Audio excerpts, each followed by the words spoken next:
YouTube. What's going on? We're back with some more of the first Descendant. Got some more solo hard mode content for you here.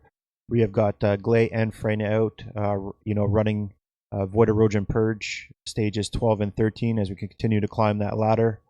Again, got the full build setups, full weapon setups, all time stamped in the video for each one of these stages that they ran.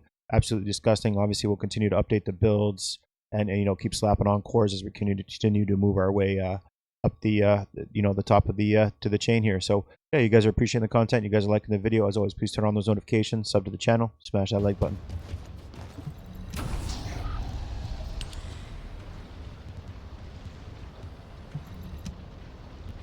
I got this.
It is shredding a little bit better, that's for sure. I don't know if it's going to make a difference in the time, but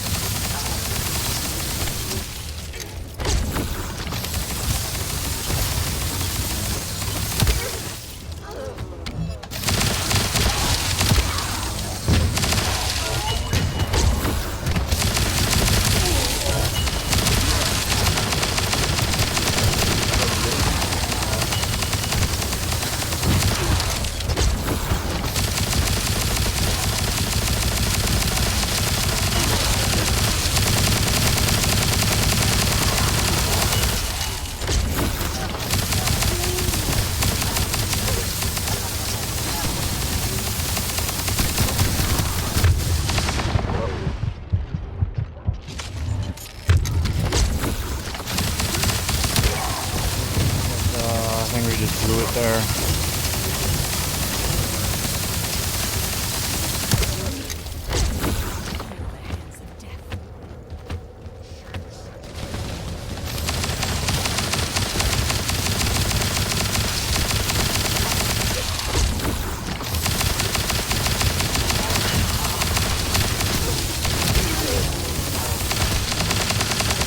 Yeah, big boy.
dumbass mistakes, man.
Fucking die.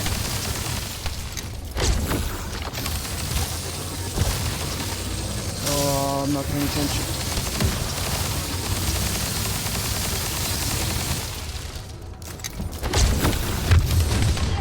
Oh, if I die now, I'm gonna kill myself. Oh my god, we did it. Holy shit. Just in the nick of fucking time.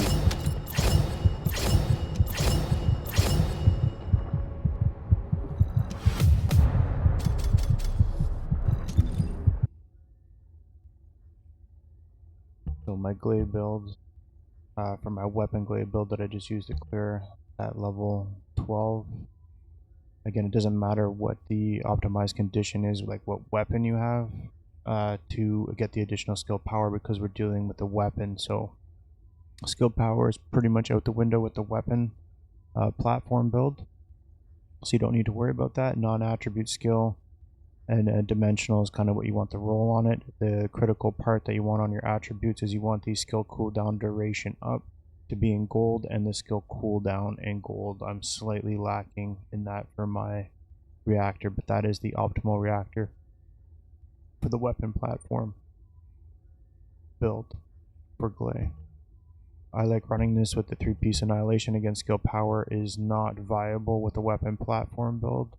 So you would use your 4-piece annihilation set to again give you the more duration, so you can continuously loop your weapon, so you're constantly able to fire without losing any ammo, and keeping your finger on the trigger to increase the amount of damage that you get over time with a sharp precision shot that is applied to the majority of the weapons that are being used currently for the erosions and just in general. So that's the you know, the thing with the annihilation sensor. Again, with Gley, you don't really need anything with MP recovery. You know, you want kind of max HP. Anything to do with shield or MP recovery is not optimal for Gley. So again, as you can see, my my annihilation set's built for other Descendants, but I should be looking, to try and get a better annihilation set just strictly for Gley, now that I know the crux of how you know, she works. Again, we're using the Voltia. Again, those are the cores that I have on there. The most important thing when you're doing the cores with that is to have the double fire attack, which is great. Obviously, you want those rolled higher than the blues that I've got. We'll continue to upgrade that. Instead of the electric attack, we would kind of want a cool attack, but at least that's in purple.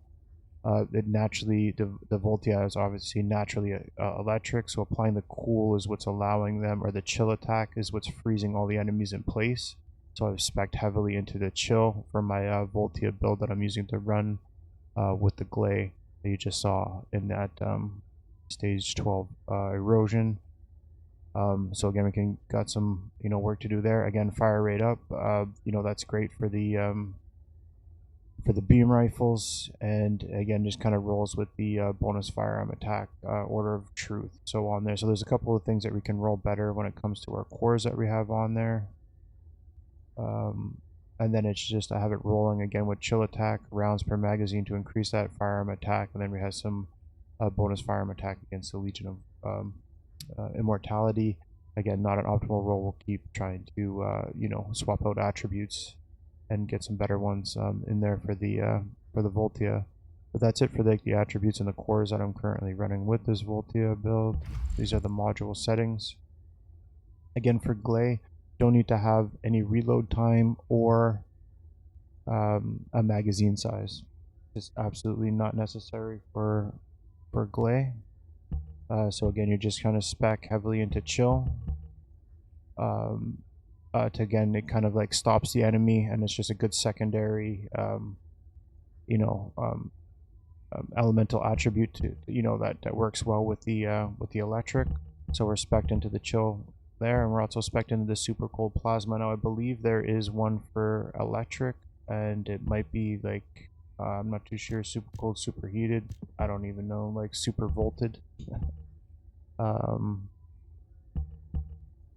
plasma that has the electric attack increase and then reduces the target's defense. But this is really huge. I really like this battle proficiency mod. Again, I'd be looking for this in the electric one. I don't have it, so I'm using the super cold one for the chill. Again, just kind of helps spec into the chill with the electric, so it's nice. Sharp precision stop is obviously mandatory. The fire rate up, your recoil goes on, your firearm attack goes up every 0.5 seconds up to 10 stacks. This outpaces the mental focus mod, but you could swap that in for mental focus if you wanted to. Fire rate mandatory. I mean, that's where a lot of the firepower is coming from. Again, we talked about chill enhancement. This is a new one. This is the firearm attack mod, the chill or the charge amplification. This is huge. So this you suffer the critical hit damage, but again, because Gley doesn't need any of the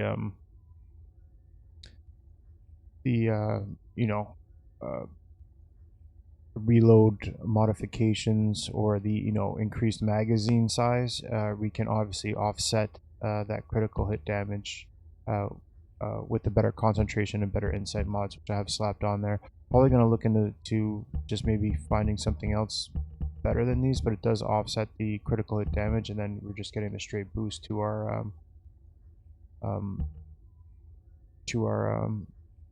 firearm attack. So as you can see now, the critical hit damage, even if I took it off, isn't really good, and our critical hit rate is low too. So these aren't really the greatest mods to have on there. Again, if I boosted that up, maybe it would definitely help a little bit more. But again, these are optional. You could probably toss something else in. I'll probably figure that out later, but that's kind of what I'm rocking with right now for the Gley build. So that's the weapon, and then the Descendant module. So again, Gley, you want to continuously be looping her weapon build. So you pop your frenzy, get into your frenzied state, and then you want to pop your increased sensory ability, your number 3. So again, as you can see, my cooldown's at 9.9 with a 9.5% duration. So I'm just about 0.4 of a second off for the perfect loop that I kind of need to continuously go with it. But if you watch in the dungeon or the Erosion 12 that I just ran, when you're at 0 ammo, you can literally have no ammo in any of your weapons and still be able to pop your 3, and you'll still be able to fire your weapon under infinite ammo. So even at 0 in the clip, zero, ammo if you have it. Running this build here automatically puts weapons in your, puts bullets in your magazine when you pop your 3, and as long as your cooldown and duration are kind of equal to, or you have a lower cooldown and a higher duration, obviously you'll be continuously able to loop your weapon build. So that's absolutely huge. So those are the 2 that you need. It's just popping your 1 and popping your 3. The rest of them are not really viable.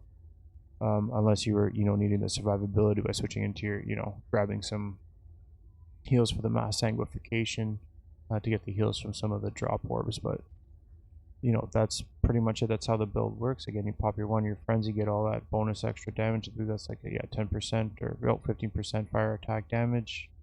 And then, again, you pop your 3 to be able to fire infinitely with whatever weapon you have equipped. Again, I'm using the Voltia to run, or just use the Voltia to run that Erosion 12 mission.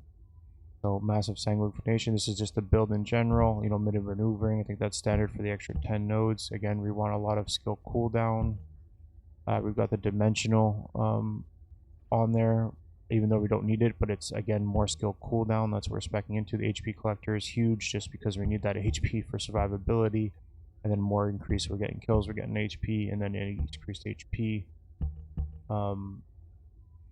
Just a stack on top of that, and then we're going to top that off with just another HP survivability node. So this is all the survivability you need. Again, I wasn't really in too much danger other than just being dumb and getting myself caught into stuff. So that's that. Again, we've got the MP conversion cooldown. We've got our skill cooldown in nimble fingers. Again, max MP doesn't matter. Gley doesn't use MP. And then we want the maximized duration. So again, we don't need to worry about the skill power modifier hit on this one. So maximized duration and the skill duration are absolutely huge in the weapon platform build. So you've got your durations, your cooldowns, and again, I showed you on the reactor and with the annihilation set, you're just speccing into that duration and cooldown for the the constant loop within your weapon. So absolutely huge. And then we've got the shot focus, again, just straight base firearm attack. 15%, and the skill power modifier is irrelevant because again, Gley is not with this build, with the weapon platform build, does not need the skill power modifier. And then got a walk a type-rope when our HP is 50% or lower. Skill power modifier is 30%, irrelevant, but we get the additional 30% attack. So that is the weapon platform build for Gley.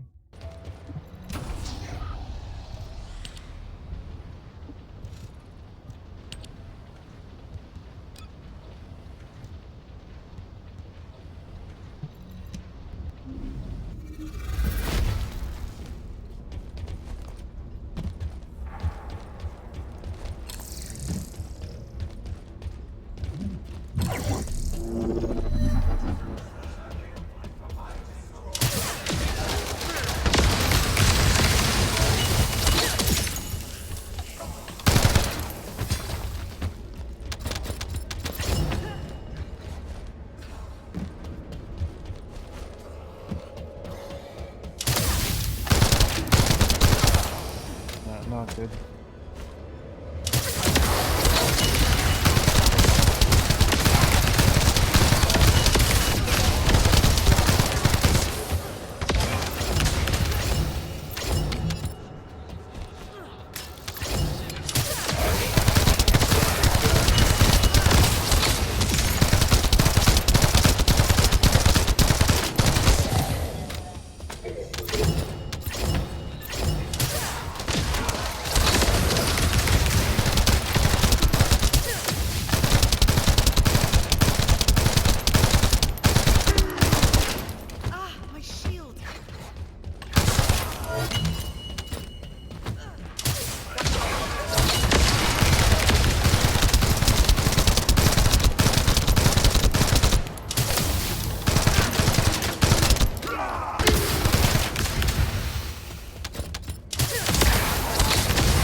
Yeah, I don't know, man.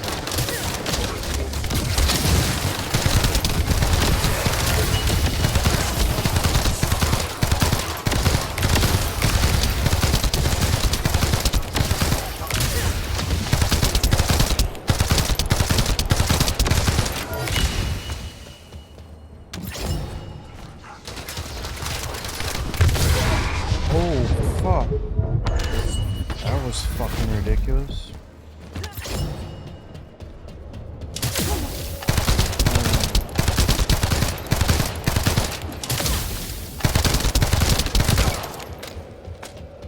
Those are ridiculously strong.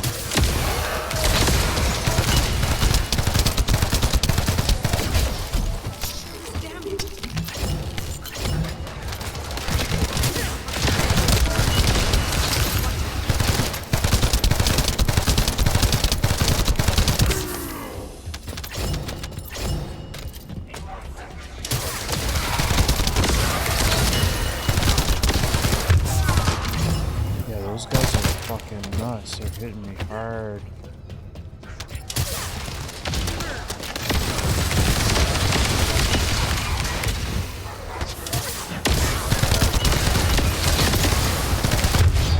Oh my goodness, yeah. Survivability is a problem. Fucking problem.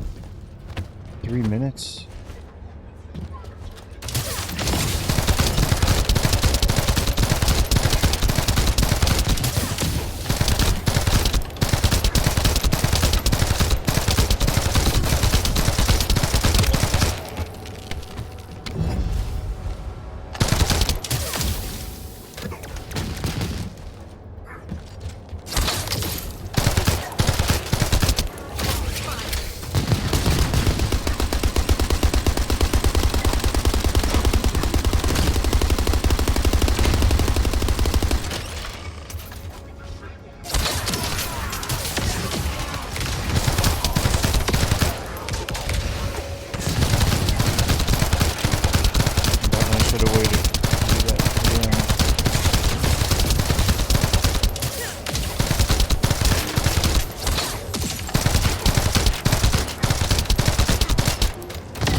Fucking stupid? Why the fuck did I run out there? Oh, I just fucking blew that shit.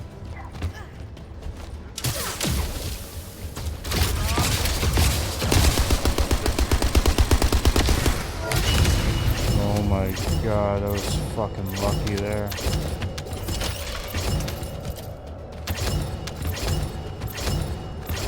Yeah, that's what I gotta do. I gotta remember to do that. Use all my abilities. We're all on a pretty tight cooldown.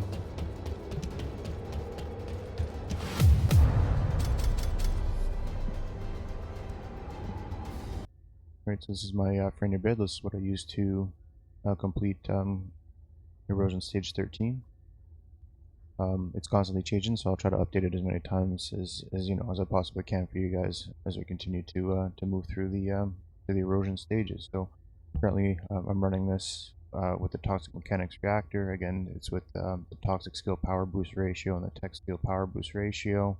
I did upgrade this so it runs with a tactical rifle. We'll go over the Secret Garden and its modules after, but the TAC synergizes as well, especially with the mobbing, to take advantage of additional skill power that comes natively with the weapon. But obviously you can use whatever weapon you know you feel comfortable with. It's just the Secret Garden contains the you know, that's like that special ability that triggers with tech skill, and you know, Freyna is primarily all of her skills are tech based. Very nice synergies there with the Mechanics Reactor. I'm running with the 4-piece Slayer, but again, this is the best set again. At least when it comes to just overall skill power. As you can see, the 4-piece set, you know, you get a little bit more skill cost in there, but the skill power is at 26%. This is even after the buff and the changes to the external components, so this is still viable. I think today, I know there's some other ones that are worth looking at, but I still feel the Slayer is pretty powerful if you're trying to just get the most out of your skill power. So that's the 4-piece Slayer set and Toxic Mechanic Reactor. The Inversion reinforcement, running the photon stacking, the antibody explosion, and the neural concentration. Still trying to get ourselves into the final slotting. Not too far from that. Descendant module, again with the contagion. Now when an enemy is inflicted with true room trauma, kill the contagion of room trauma surrounds it. And that in itself spreads the other enemies. The area effect, or the spread damage dealt from contagion, is like nothing else. So again, when it comes to the range on that, it's at 144. I think it caps out at like 200. It might be extended now with the post update, but that's more than enough range because I spec into power. But again, as soon as you apply this and it affects that room trauma, contagion cloud around it, that thing just will honestly just spread like wildfire with the skill's effective range throughout the entire map. Again, you can get a little bit more out of this, and I'll go over it in a minute, but that's essentially what contagion does. Is super powerful. It's a great module. So again, you got your survivability in there. I mean, the minute maneuvering standard or whatever grappling hook you want, just get the extra 10 module capacities, increased HP. I'm only running the one survivability mod for the erosions and the 400s right now, just to get as much skill power as I can out. So this is the only set of survivability that I'm currently carrying. Application control. Again, your skill effective range and skill expansion for my 2 ranged mods. Again, you can use maximized duration, but again, it comes with a an unfortunate skill power modifier debuff, so I don't like running it. I'll take a little bit of a hit on the effective range just to not take this skill power modifier decrease. We've got focus on tech, skill power modifier, and cooldown. So I didn't really focus too much into toxic in the build because we are focused heavily into tech, and the toxic is pretty lethal on its own. So I felt it was more beneficial to again be into the tech power as opposed to toxic. But we do have our toxic skill power amplification and our tech amplification to obviously boost a little bit of that toxic. So those are our 3 power plus a little bit of cooldown on there. And again, we don't spec too much into the critical hit rate and critical hit damage, because again, the toxic and the skill power modifiers are where we're benefiting from that the most.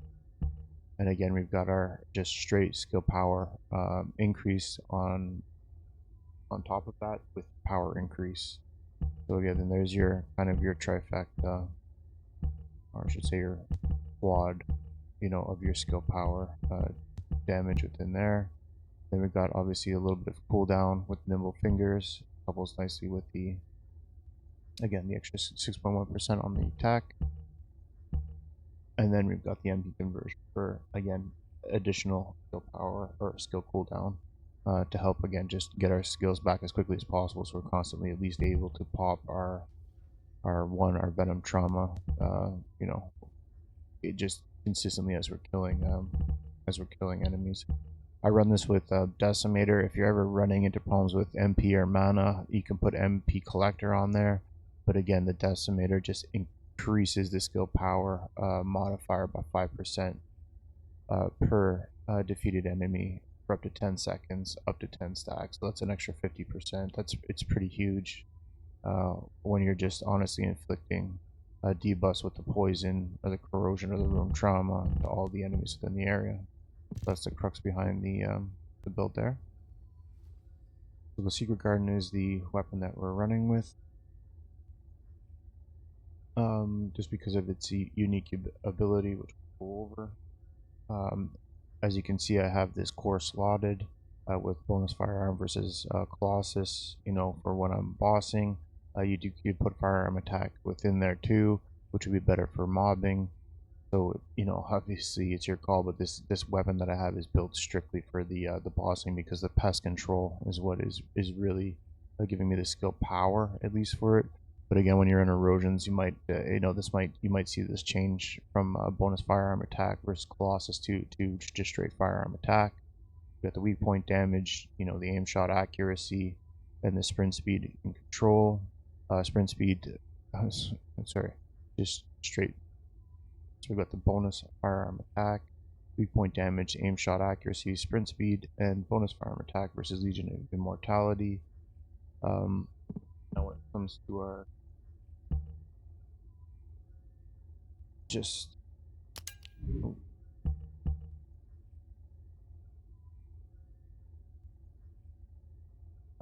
to our augments, again, bonus firearm versus Colossus, got the firearm attack, weak point, and firearm critical hit damage.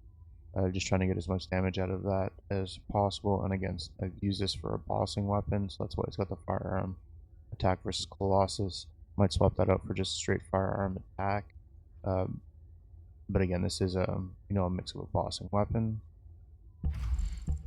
This is Freyna, and her build for this weapon, so I don't recommend it for anybody else for it, but just always remember that fire rate and extended magazine directly benefit Venom Baptism, which is her fourth ability. So anything that you spec into your weapon for fire rate and increased magazine size will directly help your Venom Baptism. Always keep that in mind when you're putting your builds together. So this is the module sets that I was using for the Stage Erosion 13 run. So again, it's just firearm attacks, the rounds per magazine, critical hit damage, and more rounds in the magazine, firearm critical hit rate, firearm critical hit damage. There's your increased fire rate. I have fire attack slapped on there. This is usually an open mod, so that I can swap it for any type of element that I need to put on there just to benefit from that. So that it makes this just a universal weapon as far as what element I can throw on there. And then, standard is the sharp precision shot. I know the other one was, I think, mental focus, I believe was the other one that is good like that. The sharp precision shot, from what I've seen and from what I've used from it, just seems to stack over a longer period of time. So, but either one could be good if you're using mental focus, great, or sharp precision shot. But I do believe you get the most damage out of the sharp precision shot. That's the Freyna build.